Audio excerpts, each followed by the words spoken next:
Hi everyone. Do you have patterns in your life that repeatedly surface, be it relationship, finance, career, really anything related to life?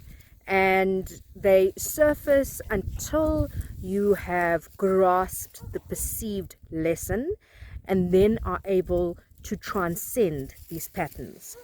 Recently, I was having a conversation with my sister and talking to her in frustration about a pattern that I thought that I had worked through and yet was resurfacing in my life once again.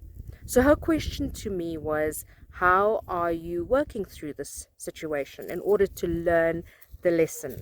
And I said to her, well, I am in a state of acceptance and I have tried to move, and I am trying to move consciously through this process.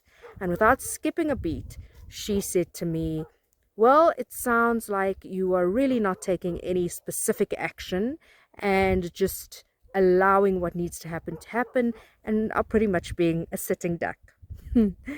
So her comment really got me thinking about the difference between positive thinking and wishful thinking. Now, if you think about wishful thinking, it's very much amplified by the emotion of positivity. So I'm going to be positive. I'm going to look toward positive outcomes and favorable outcomes.